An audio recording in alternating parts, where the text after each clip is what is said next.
n'a pas l'amour ne verra pas le Seigneur. Ndenge ni lokolo bake olingaka nkolo mais mutu ozomona pembeni no azonyi okwama. Bazotambola na ba jeep eza climatisé mais bazomona bana mike ya ba 8 ans ya ba 10 ans bazoteka mai na boulevard elobela bango eloko te. Soki olobi nanga obongola motema kolo alingi olobango kaka na monoko te, mais tu dois pratiquer, tu dois manifester le fruit de la conversion. Pour la ligne bapesi batu mbongo balobi bosala saute mouton, mais pour la mutema mabe batu bazwi mbongo balie basaleli intérêt égoïste, les intérêts personnels ya mabumu na bango, mais babosani batu nyonso na yango tozomona ete bolingo ya mboka pe ya peuple eza te.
Sans plus tarder, que vous vivez tout massé, nous voulons écouter la parole d'Élohim.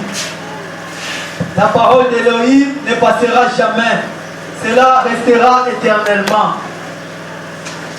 Totiki moment oyo tolingi toyoka maloba epai ya Yehoshua Mashia. Loba nkolo alobela yo alobelanga pamba te ye nde molobeli na biso ya ntango nyonso dans le nom puissant de Yehoshua Mashia toboteli ya lelo. Botela tombola mongongo naza na confiance ya prière na yo. Kolo a utilisé motei puissamment afin qu'alobela biso malobe kobima na ntongo lelo ekotamboma mokama na bomoi na biso kote ye aza nzambe. Lobela biso à travers cette parole d'Élohim. Lobela biso parce que yo toza bolingo.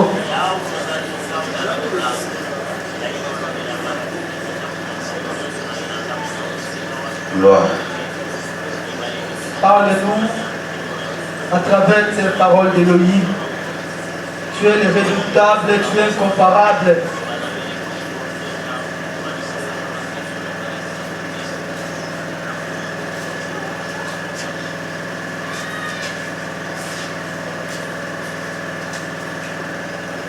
Gloire au Seigneur. Kolo, topesi yo merci pour être opesi biso ntango oyo po toyoka maloba na yo. Tondimi ete liloba no ezali solo, liloba na yo ezali bomoi, liloba na yo esikolaka, liloba na yo epikisaka, liloba na yo epesaka bomoi.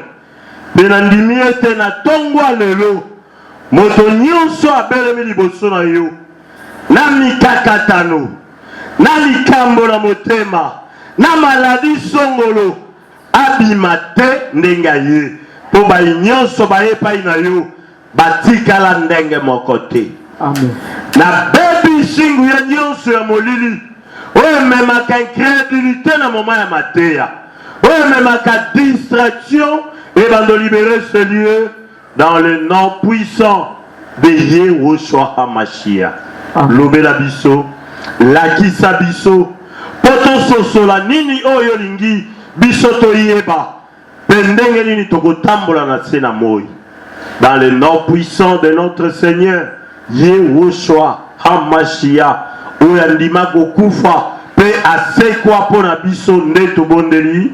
Amen. Amen. Nous acclamons le Seigneur. Bien-aimé, beta maboko lokola motu na bomoi.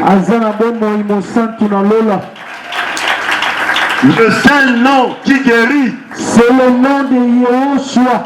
Alléluia.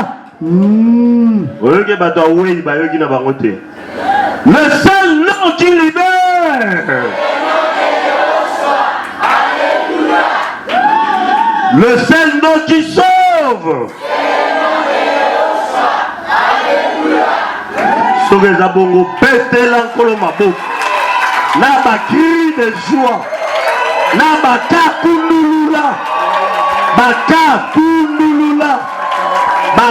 kundulula na oyo côté baka kundulula. Il est le redoutable. Alléluia. Bien-aimé, Kolozo lokumu po itape sibiso mokolo lelo. Nangana biso ke bato belé bazana bomo ité. Amen. Mingi pe bakufi biso to leki bango lelo côté. Mingi pe bazana ba prison na bopito. Mais amashi ya salika ngolu etengana yo tozana bomo. Mais nzokande atiki ngana tozana bomo. Po ete to bongo la mitema pe to tambola sous malamu. Alléluia. Amen. Alors natongwa lelo tolingi to kabola. Mama likambo moko eza motuya makasi na lingio landanga na bokebi penza. Soko landi bien on comprendre. Mais soko za distrait on bunga ka ne bande. Le grand thème de ce matin, c'est la plus grande preuve de la conversion. La plus grande preuve de la conversion. Nous lisons dans le livre de Romains. Romains 5, le verset 8e. Romains chapitre 5, verset 8. Amen. Je lis au nom de Yehoshua HaMashiach. Amen. Mais Elohim prouve son amour envers nous. On sait que lorsque nous étions encore deux pécheurs, Hamashiach est mort pour nous.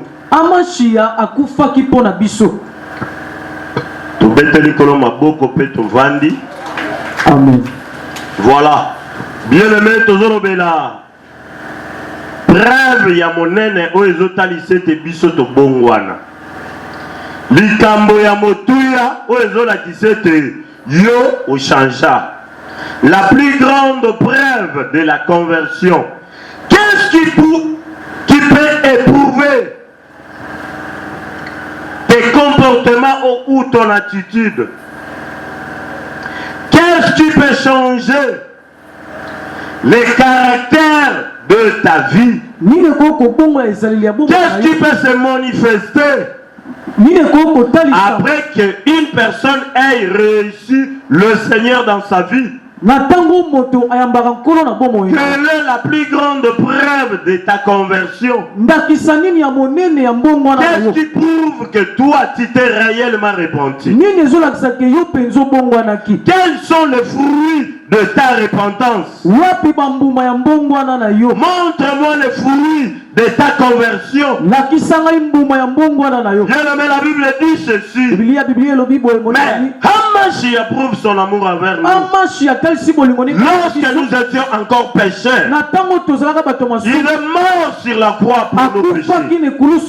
Lorsque nous marchions dans les ténèbres, il a donné sa vie pour nous. Il a accepté de prendre la position de la mort. Il a sacrifié son corps sur la croix de Golgotha. C'est la preuve qu'il nous a aimés avant la fondation du monde. Alléluia. Mais question, Nabiso n'a pas de réponse dans le côté. Peut-être Nabiso, ils appellent le la Motuna. Nous dit la plus grande preuve de la conversion. Et Seigneur le Belango, Nini, Ezola Kisake yo au Bongwana. Alléluia. Et le Nini, et qu'on la Kisete, Biso to Bongo la mitema na biso. Est-ce que Tozoyo kana bien? Oh, Alléluia. Ce Tozoyo kana, au bandozongi sa mène, ou on a bando comprendre que Tozolanda pendant na bokebi. Tozui mokanda na 1 Corinthiens. Plutôt tobandana na 1 Jean chapitre 4. Mokanda liboso ya Yohani mokapo ya minei. 1 Jean chapitre 4. Mokanda liboso ya Yohani mokapo ya minei. Tozui verset 20e qui est na verset 24. Ntangi ya tukumi bale kitalatala tukumi bale na minei. 1 Jean chapitre 20 et chapitre 4 verset 20 qui est na verset, bon, mettons 21. Alléluia. Oh, alléluia. Amen. Je lis au nom de Yehoshua. Amen. Si quelqu'un dit j'aime Elohim, soki moto moko alobi na lingaka Elohim et qu'il haïsse son frère, kasi azoyi na ndeko na ye, c'est un menteur. aza moto ya lokuta. Na pemi muke. Alléluia. Amen. Nous qui malembe, malembe. Si quelqu'un dit j'aime Elohim, soki moto alobi na lingaka Elohim, mais il haïsse son frère, kasi azoyi na ndeko na ye, celui-là c'est un menteur. moto wana aza lokuta. Soki moto moko na se na boy alobi ete ngai nalingaka Elohim, ngai nalingaka Donald, mais ye ayinaka ndeko oyo azomona, moto wana azali moto ya lokuta. Alléluia. Amen. Obosana te tolobela la plus grande preuve de la conversion. Loko oyo kolakise ki yo bonga tema yango nde tokofongola lelo. Soki moto moko adangi pena lobi ete nga nalingaka nkolo, me ndeko oyo bozaka ne ndako moko olingaka ete, me baninga oyo ofandi na bango na quartier olingaka bango te, me yo oswanaka na bato, okangisa bato binemi balobi oza moto alokuta. Toujours continuer l'itangi na biso.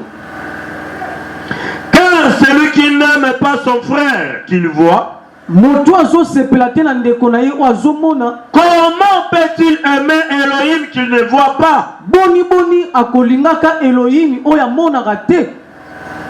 Est-ce que toujours yoka? Moto oyo alobi ete nalingaka nkolo, mais azoyi na moto ya mona kaza moto alokuta. Po ete ndenge nini okoki koyina ndeko na yo oyo monaka mikolo nyonso pe olobi ke olingaka nkolo oyo kutu yo monaka te. La plus grande preuve de la conversion ndakisa monene ya mbongwana ekozala nini? Moto alandanga bien. Lobango bien ozobangani. Ganga makasi na maître croquet bayoka. Alléluia. Donc lelo to beta penda c'était na l'amour. Amen. Makomelo lobi ete soki ndeko moko ayepai na yo alobi pesanga kazaka, yo lobi na ya ndeko kende kaka mibatela zwa moto yetola moto kola kosunga yo kola kopesa yo ata lobi tokoleka tokotala yo au moment yo oza na bilamba mibale yeba ete oza na bolingo te. Tokoki koganga construction mais soki na mitema na biso bolingo ezali te, yeba ete oyo tozosala eza pamba na pamba na pamba. Bien aimé, landa mateya oyo neti mutu moko azotala TV te, mais landa ngo neti mutu akomprendre na kati ya motema. Bolingo ekoki kobanda na makanisi kaka te, mais bolingo esengeli emonana na misala, bayeba bamona batala bayeba ete yo olingaka ndeko na yo oyo aza pene na yo.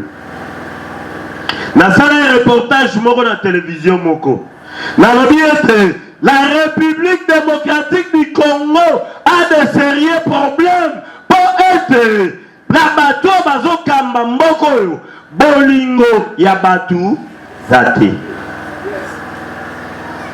Soki tozalaki na bolingo na kati ya mboka na biso, nde bozwi ya mboka biso tokabolaka ngo na bato nyonso. Mais injustice ezali po ete baoyo baza na bokonzi, baoyo baza likolo baza bien koleka bato misusu bazoniokwama. Et souffrance à peuple congolais et où mérite 37 ans et où mérite 18 ans et koti siko to komi soki na ba deuxième ou troisième année. Est-ce que mutu mora comprendre? Donc wuta mobutu peuple niokwama. To continue ba kabila nyonso 18 ans peuple asali nini a niokwama kaka. Le troisième année soko tali batu ba otambola kaka makolo a diminuer soko yena bitabe banda quartier ti bitabe omona batu ba souffrir. Pona nini bapesi batu mbongo balobi bosala sotu mouton mais pona mutema mabe batu bazwi mbongo balie basaleli intérêt égoïste, les intérêts personnels ya mabungu na bango mais babosani batu nyonso na yango tozomona ete bolingo ya mboka pe ya peuple ezate. Peuple eza des prochains, peuple eza des voisins. Ndenge nini okoloba ke olingaka nkolo mais mutu ozomona pembeni azoniokwama. Bazotambola na bajipo eza climatisé mais bazomona bana mike ya ba 8 ans ya ba 10 ans bazoteka mai na boulevard elobela bango eloko te. Soki nazalaki ata gouverneur à Pamba. Alléluia. Mais ngana longola bana nyonso baoteka mai kubanda de bonhomme tikinga sani bomona bango te. Kala na mbongo ya wenza ngandu na ya wenza seti na ya wenza mangobo kala awa mbongo ba mama bachaka mikolo nyonso na osale te bana na basani balongo. L'amour du prochain eza makambo tozo vivre o esengeli to salela. Soki lobi nanga obongola motema kolo alingelo bango kaka na monoko te mais tu dois pratiquer, tu dois manifester le fruit de la conversion. Amen. Nous devons voir en toi que réellement tu t'es converti et repenti. Tu as pris la décision d'abandonner le péché. Tu as accepté de recevoir le Seigneur dans ta vie. C'est pourquoi qu'il est écrit, si quelqu'un est en Hamashiach, il est devenu une nouvelle créature. Les choses anciennes sont passées et voici toutes choses sont devenues nouvelles. S'il manquait l'amour, il va manifester l'amour du prochain. S'il ne partageait pas, il va commencer à partager. S'il ne donnait pas les offrandes, il va commencer à donner les offrandes. Natuni mokambi lobi na lobi batu bachaka dimite l'église pona ni. Abi nanga bon batu msusu babi dim ezali mbuma ya salaire nako. Loko les mbuma salaire batu misusu pe basala raté. Même si était dim elakisi mbuma salaire nako te. Alléluia. Dim elakisi 1/10 ya revenu na yo. Est-ce que doyo kana? Ah bah mene kitala. Est-ce que tozo yokana? Soki obongoli motema bagoye bango na ndenge bando kabela batu na ndenge bando servir même l'église na yo ndenge bando pese la tama bonza bagoye ba ekolakisa ete mutu oyo abongwani. So na otala bino nazoyoka mawa nalobi sande sili ata mutu te apesi dimi nalobi c'est que ba prophète moko te baoleka na bandako batu baozwa ba dimi wana to ba plus que la dimi. Mais na comprendre que l'église na biso makambo bongo pe ezalaka te. Siko ti opesaka te elakisaka nini eza makambo musala compagnie te eza likambu okei noko mandele apesi yo 20 000 francs oye opesi plus que la dîme 3 000 francs au kanya mon enveloppe au tché au tchanga te bonani. Qu'est-ce qui prouve que toi tu es passé par la conversion. Nini la kisete yo oleka na nzela mbongo. Soki ngai mokambi na omona ke yo okangama na mbongo na biloko na yo. Est-ce que na ondimete batu ba bongo la mitema bazawa? Na baloloba na lobaki oyo eza mbula ya kotonga na loba ebongo ti. Ato ndimite mafu. Maman moko abengi papa bafutinga na zana dim na nga déjà. Ok, tinda mama. Atindi mbongo na yo. Lelo toza le 40e. Le 7. Na yekte ba msusu ba futa bango soki les 30. Donc to legi déjà les 30 yo tokei. Be ba msusu nde baza baliaka na bango te bazwa keloko te. Na ote ya mateya ya vie na yo pe mateya ya royaume. Ya royaume elakisi esengeli tosa kopesa po eza liloba. Ya vie na yo elakisi soki opesi te okobuka pe te. Tito okoma le 31 décembre olobaka mbula ezali pena mbula pasi mbula pena ya minyoko kolo penza biso pena mbula pena tokosala makasi. Osoki ane elekaki ezalaki ane ya bongo ane openda totelemi na quartier na bino na lopango bovandi esengeli bizaleli na yo ete ya bato olakisi ete yo obongola motema na yo. Bolingo elakisi ntango bimi na tongo obandi opesa bato mbote obandi otuna bango mama boni bolali malamu bolamuki bien boni bino kuna. Mais yo soko lamuki okomile vie bekoka okopesa bato bambote ezaka mabe mpo na yebi etadam na bango te. Opesa moto na mbote na tongo mbala moko journée bandi mabe lokuta mateya satana nde bokotisi. Mususu alobi nakoki kokabela mutu nyonso te poso na kabeli mutu akufani okende nango lokuta. Il est écrit il y a des bonheurs à donner à recevoir. Boye bien auteur. Amen. Yombo kamwa. Amen. Est-ce que yo ont interprété bien te? Ezalaka nesengo nakozwa ke nakopesa. Abelisia. Nakopesa ke nakozwa. Alléluia. Amen. Esengo ezalaka nakopesa ke nakozwa. Amen. Moto asengaka yenda azalaka moto akitaka. Mais moto apesaka azalaka moto nesengo. Mais yo ndenge okabaka te ndenge opesaka te wana omoni te koza musika ya bapromese nkolo na makambo nkolo aloba soko olobi olingaka nkolo oyo omonaka te. Mais ndenge nini okoki koyina moto oyo omonaka mikolo nyonso? Tango Deborah azobela na hôpital, bien aimé bazo tindika nga bakisi baordonnance na moni mwana mwasi moko na mwana muke ayaki na mbongo 21 000 apesi na hôpital babi mbongo pesi za ya fiche oyo mosusu etikali basali ba examen sikoyo mwana na fo batyaye makila apesa 40 000 abikolo naza na 40 000 te babi ya vanda kuna abandi olela kaka kolo sunga mwana ngai kolo sunga ngai navandaki na ba ntango kaka na moni ye na musika azodiskite mpe azoloba na yembala moko na bimama nini oloba oyo te papa mwana na nga oyo na bitanga misu je vais prier nasambeli mpo na mwana na ye apres nabengi monganga na bi nini na mwana mwasi oyo apesi 21 000 basali fiche basali mpe nini baexamen sikoyo esengeli apesa 40 000 munganga mopala binanga olingi ofutela ye na bi nazwi 20 000 na pesi na bi bo bando tya mwana na makila. Alléluia. Amen. Oh, alléluia. Amen. Mwana mwasi ona yeba ete nga kutu nazalaki na mwana aza na koma. Mais nga na yebi pe ete nazwi 20 000 na pesi.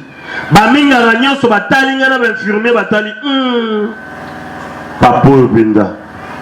Alléluia. Na tei ba bango que nga naza na bolingo ya prochain muto na moni pembeni nayeba ye te aza ekelamo ya nkolo eloko ya liboso ezali nasalisa ye nasunga bolingo esekimi na mitema bato me baeglise efongwami ebele namoni eglise moko ntango tozoya kaka na nzela mwasi mpe akodere onkolo olelo sala onkolo natala bona kati soki 4 personnes donc kati kiteni ya église na biso donc 1/3 bon on prend onkolo kolo sala kolo nabi église Makomi de l'obis, je ne permets pas à la femme d'enseigner dans l'assemblée de saints. Mais bimi na ndenge nango mais mitema bato komi kaka mabe lisusu koleka. Mais vous priez pourquoi? Pona nini conversion ezokona te. Pona nini bato bazobongo la mitema te. C'est ça ma préoccupation. Pona nini bato bandimi bango moko bakendeli felo. Bolingo bandeko potazangi bolingo akomona nzambe te. Bolingo eleki batikelanga nini? On est un héritage. Oui, frère Piston se voit tatoué. Alors, dans le retour au bercail. Mais pour nous, comment ripogozo mal sous terre. Alléluia. Soki mutu azana bolingo te a omona nkolo te. Mais vous priez pourquoi? Parce que vous ne voulez pas manifester le fruit de la repentance. La République démocratique du Congo a besoin de gens animés d'un cœur d'amour. Nous voulons voir des ministres qui ont l'amour patriotique. Nous voulons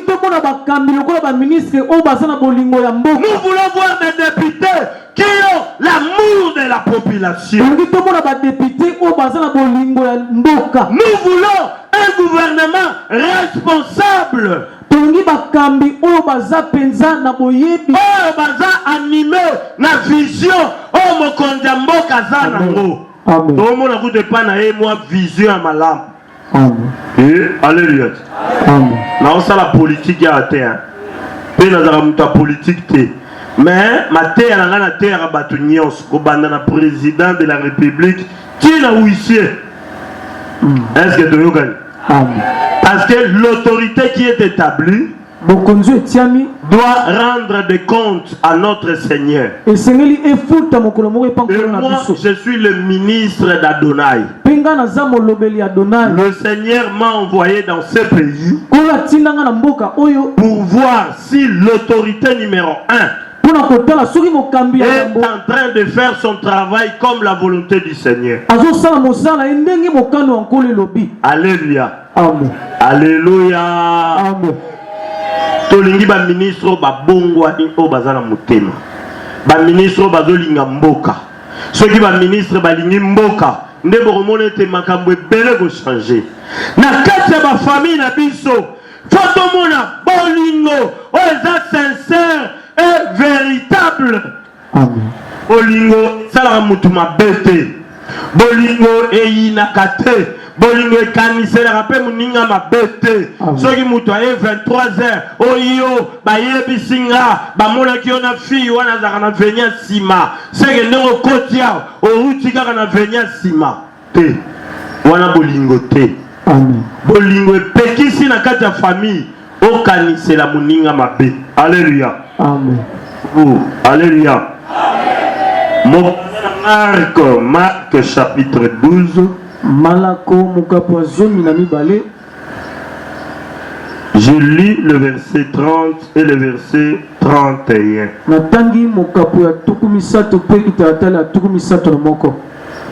Marc chapitre 12 Malako mokapo ya zomi na mibale verset 30 litangi ya tuku misato kino na 31. tutalatala tuku misato na moko.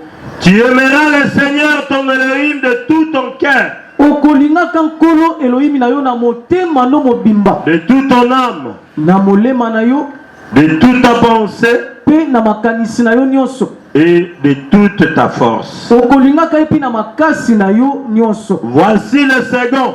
Tala ya mibale, Tu aimeras ton prochain comme toi-même. okolinga ndeko na yo lolembo milingaka. Il n'y a pas d'autre commandement plus grand que ceux-là. Eza na mobeko moko te o eza monene koleka olinga ndeko na yo. Un docteur de la loi se présentant et il vient poser la question molakisa mibeko ya mitalisi pa atuni motuna à notre Seigneur Elohim. epai nkolo na biso Elohim. Seigneur, Kolo, dis-moi, yebisa ngai quel est le plus grand de tous les commandements? nini ya monene ezali na mibeko nyonso? Quel est le plus grand commandement de la loi? wapi mobeko ya monene ya mibeko? Le Seigneur lui dit ceci: Kolo alobi na ye boye, Elohim est ton Seigneur et l'unique Seigneur. Elohim nkolo na biso aza nzambe kaka ye moko. Tu l'aimeras de tout ton cœur, okolingaka ye na motema no de mobimba, toute ton âme, na molema no mobimba, de toute ta pensée pe na makanisi na yo et mobimba, de toute ta force. okolingaka epi na makasi no nyonso. Voici le second.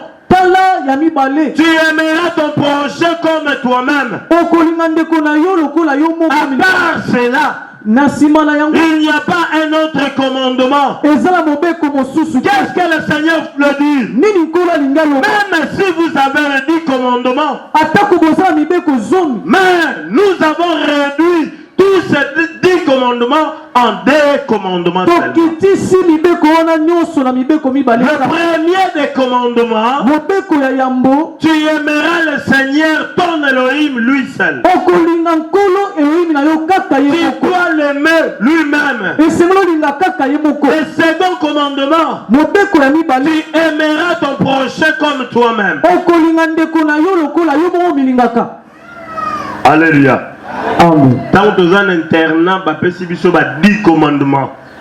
Si que faut le baron à Congo, mon na ba 4e primaire. Faut mélango. So que funguna, il faut yomo tala wapi koyaki. Yoga ziti satata kuyengudia yako. Kuyibiko, kuzoli kazanga niko. Kuzoli mbongwanga niko, kutebi zumbako. Wow. Yes. Alléluia. Amen. Siko na nyonso wana makomelo biete, ba réduire yango kaka na mibeko mibale. Amen. Elo na linga bandeko kimbangiste. Bango bazaka na bolingo, mibeko pe misala. Eloko esalanga bien bolingo.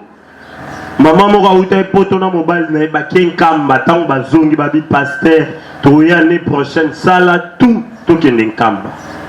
Abisoko kekuna orosombe loko te mbongo na yo kosalela ngote. Te omona accueil. Ngamona oloba na salela bato kimbangiste mukanda na lemba imbu. Bato bayebi église ne kolo ya munene wana ya lemba imbu. Asalela bango. Mukolo na opesa mikandane za fête. Ba église nyonso ya kote kuna na ekisenso. Basangani. Ba bengi singa ba présenter nga.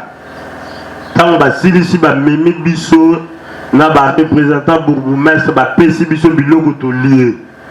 Tant ba silisi ko pesa biso biloko ba sali ba enveloppe ba pesi biso to zongi. Alléluia.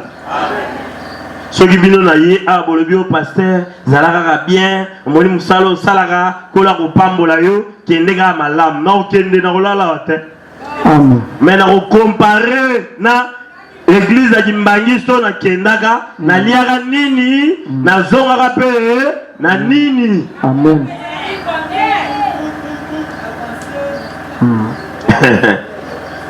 Alors, le plus grand des commandements bien-aimés, mobeko ya monene molimo olinga nkolo na motema no mobimba, Amen. na makasi no nyonso, olinga nkolo na mayele na nyonso. Ya mibale, ndeko na yo linga ye lokola omilingaka yo moko. Amen. Na wa sabino tozana bangambo ebele. Banana nkotala yo moko omilingaka ndenge nini. Bolingo omipesaka yo, zwango siko pesa mutu mususu. Pona nini koboma na kati na bino? Pona nini ba poison na bakati na église? Pona nini kowelela ba poste na sika ya musala soki bolingo ezali? Bien-aimé, nous devons manifester l'amour. Manifester les fruits sincères de l'amour. Et nous devons dire au Seigneur, ça c'est notre preuve de la conversion. Nous nous sommes réellement repentis. Nous avons pris la décision d'abandonner le péché. Nous ne marchons plus dans le péché. Nous voulons marcher selon ta parole. Ta parole veut que nous puissions vivre l'amour. L'amour n'est pas verbal, mais l'amour est matériel. Tu ne peux pas dire toujours à ta femme, je t'aime, chérie. Au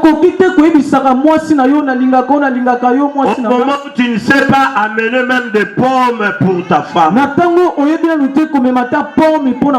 peux pas amener des laits caillés pour ton épouse. Tu n'as jamais manifesté les fruits de l'amour dans ton foyer. Tu vis comme Marie commando dans la famille. Oh, le Seigneur a besoin de l'allégresse de ton visage. Tu dois rayonner l'amour dans la famille. Faire manifester la position de l'amour du Seigneur dans la famille. Et tout le monde, même dans les quartiers, on saura que celui-là aime son épouse. Mais c'est regrettable dans nos foyers aujourd'hui. Parce qu'il y a des problèmes sérieux de combat dans les familles. Qui sont caractérisés par la haine, par les disputes, par les querelles, par des discussions et incompréhensions.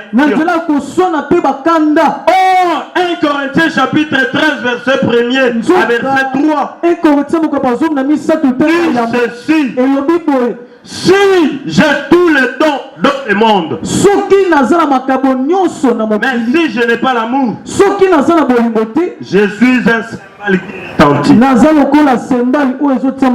si j'ai la foi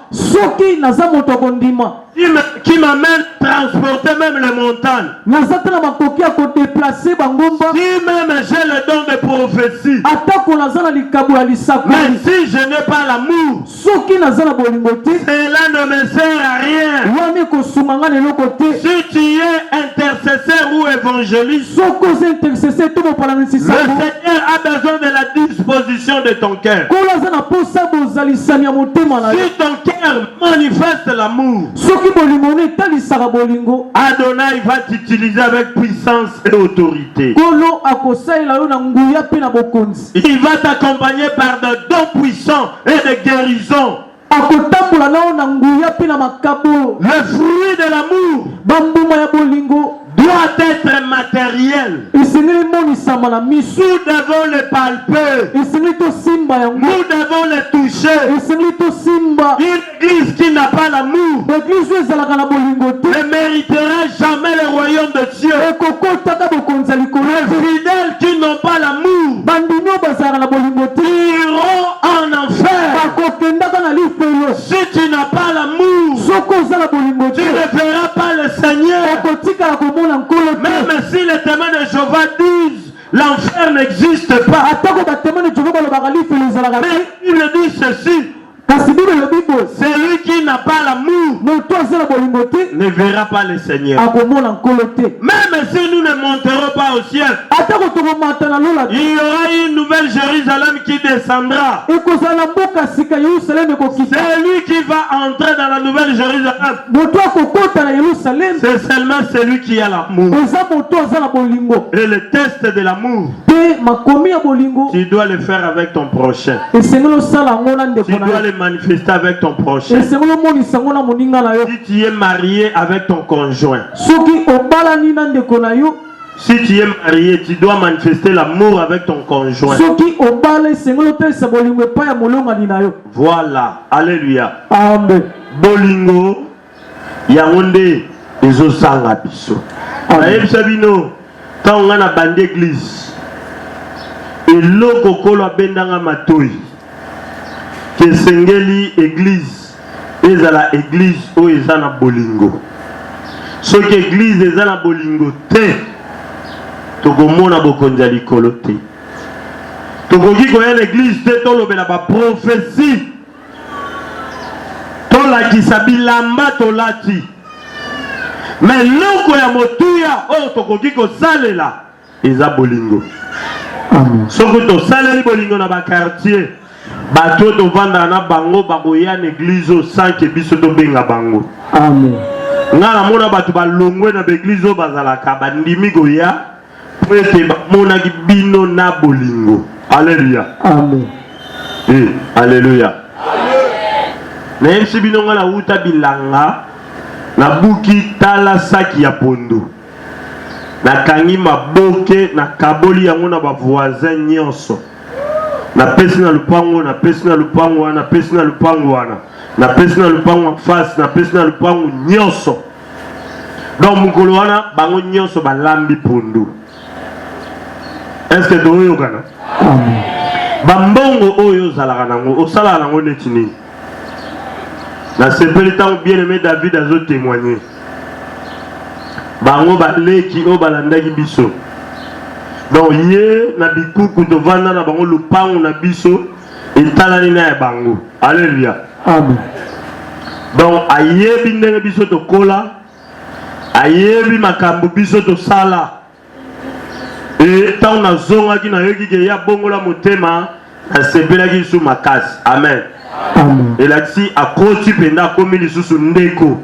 Nous allons qui bat ndeko mais baki si il sous bondeko. Et le vrai amour. Bolingo ya solo. Et Seigneur to la kisango kati na biso ndenge tozawa. Ndenge nini mama moko église na biso. Akoki ko vanda na ndaku na ye aliete neti mukolo lelo dimanche. Mais nzoka yo olambi na bana bolie pe biloko tikali. On est pasteur hier pour ina été ya yaki ne koloba te. Bon yo eloko ni la kisai ke yo poza na bolingo tango zwaki otambola otala bandeko mibale misatu oyeba soki balie pe lokola yo. Eloko ezozanga biso ya ngwana.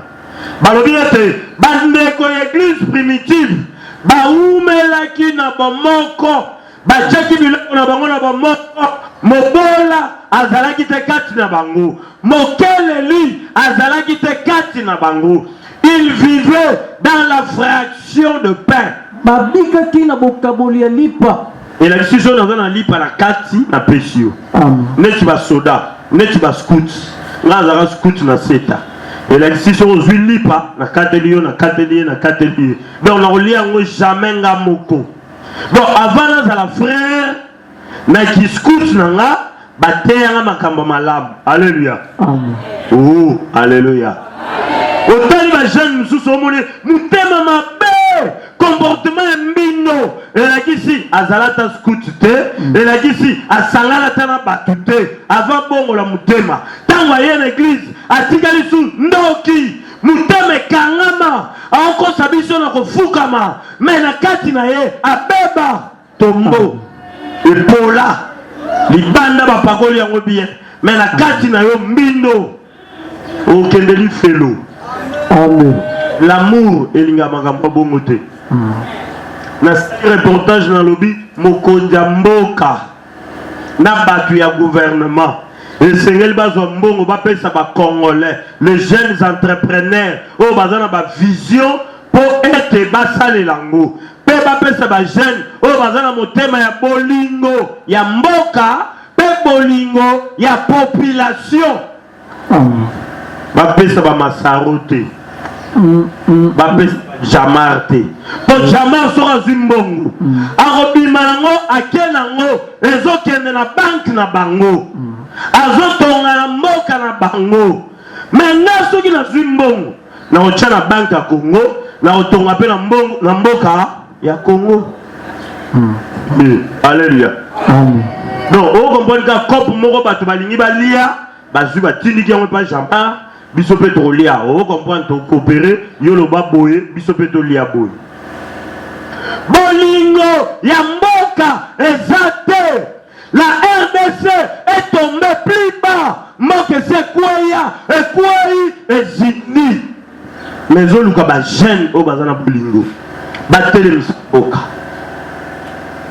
ba jeune o bazana sans sa responsabilité oye biso nyoko matin au sali sabatu te mais soko mema pondu na mutu na yo na 5 heures autant na kilo 23 heures olali na 5 heures lisusu otelemi nango otie na mutu obandi otambola nango lisusu ti ba 18 heures ocomprendre ke bato banyokwamaka so oza na mwa ndambo bando kabola mpe na bato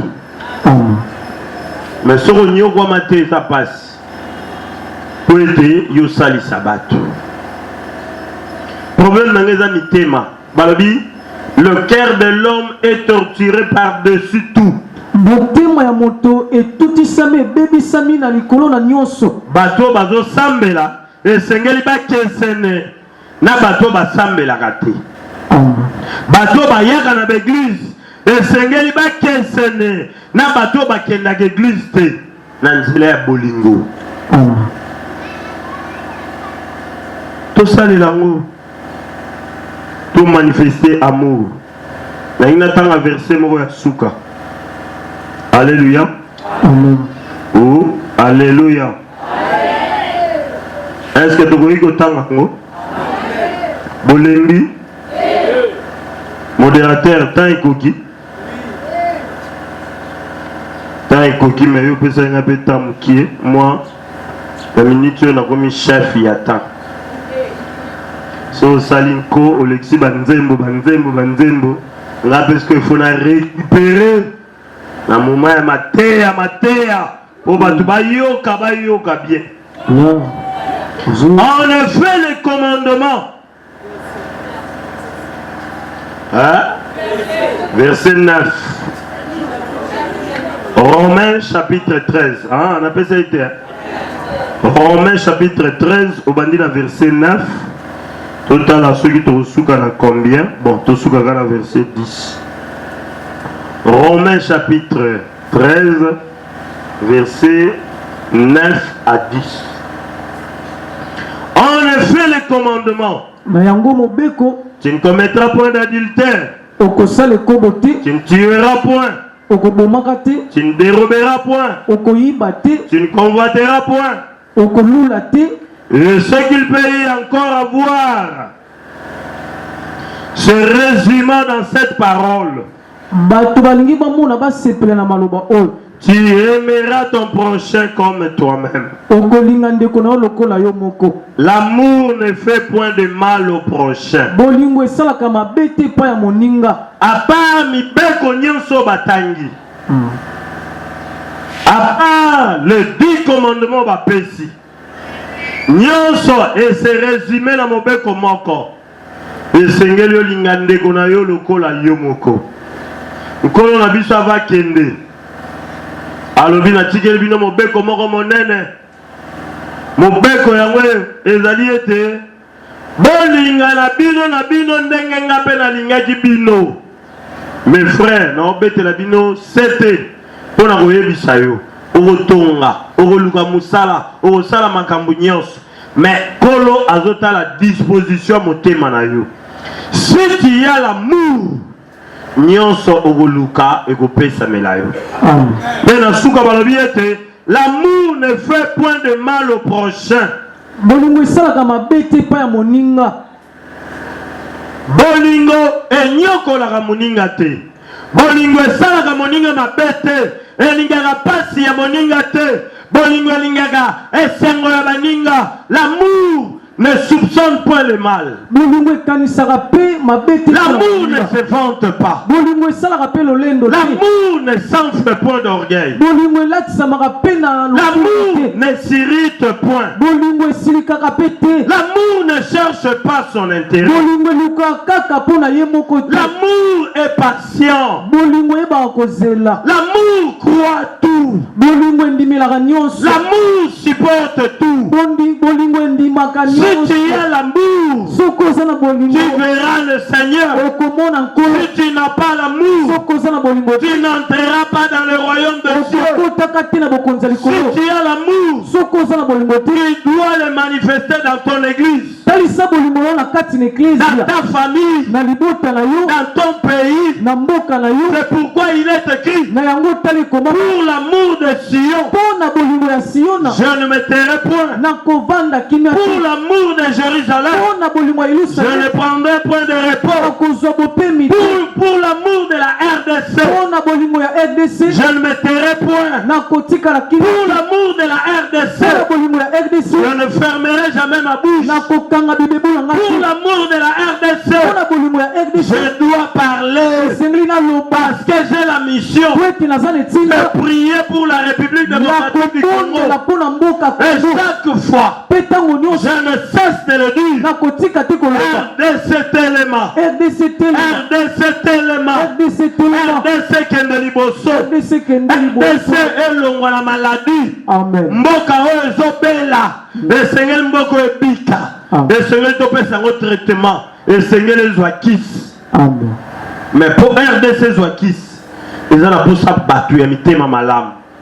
Bato baza prêt, bato baza disponible. Bato babongatu. Bien aimé, okoloba nango lingi église obongola mutema. Mais pour nani soki balobi réunion ya bakambi oyaka te. Zuka. Elakisa neti nini? Na lingi na lomi tuna mutuna. Loba na elakisi nini? Elakisi nini? Bien aimé na bi loba elakisi nini? Elakisi nini?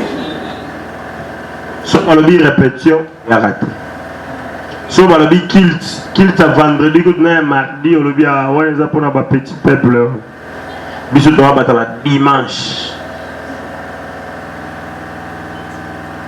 L'intercession, où il y a noté. La réunion, la cambi, dans la serviteur, où il y a raté. La formation, où il y a raté.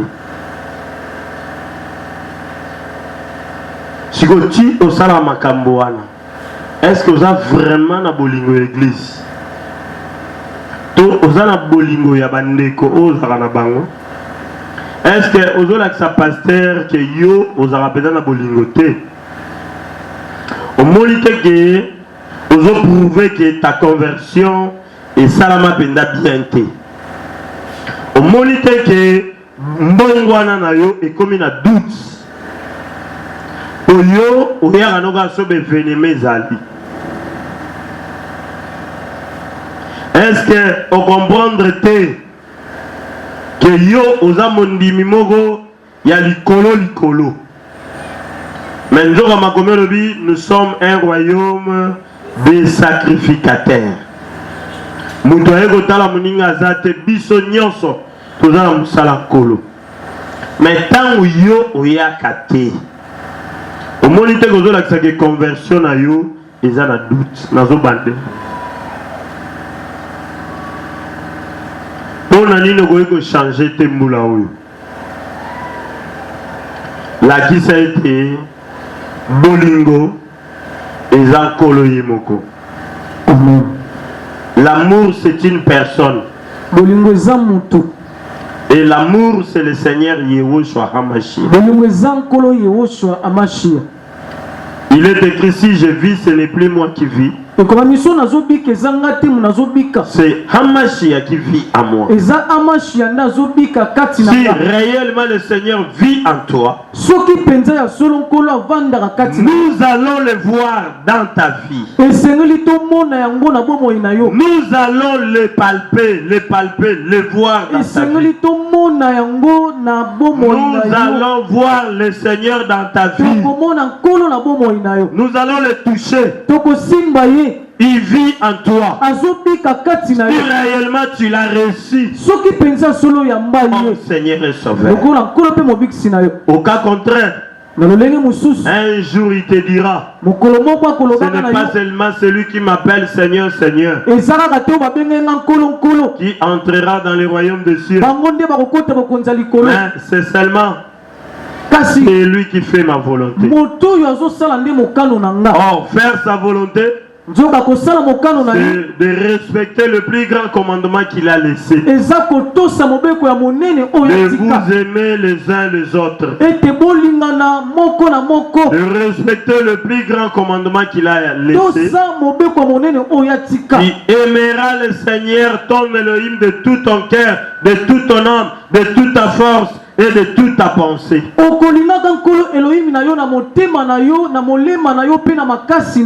tu aimeras ton prochain comme toi-même.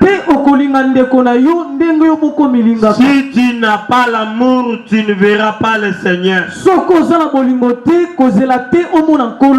tu n'as pas l'amour, ta prière ne sera pas exaucée. Il est difficile à celui qui n'a pas l'amour de construire. Voilà, bien aimé, to komi na suka. Nini okola lobeli yo na tongo lelo. Mbuma ya kobongwana na yo ezali nde bolingo. Bakoyeba yo soki obongwana, soki otambolaka na bolingo. Bolingo ekoki kokabola pe bato te. Yo okoki kopona bilongi te. Mais bolingo na yo manifester on a bon moya moto nyonso. Voilà tokangi misu na biso pona kobondela. Kola lingi ete o changer. O komekela mwasika. Banda kopesa merci loba na esikoyo. A changer lolenge na komona makambo. Lokolo na lingi ete bolingo ebotama na bomo inanga. Bolingo kati nanga ezala sincère et véritable. Bolingo na salela ngo na tambu sama na bolingo. Tobondeli alléluia.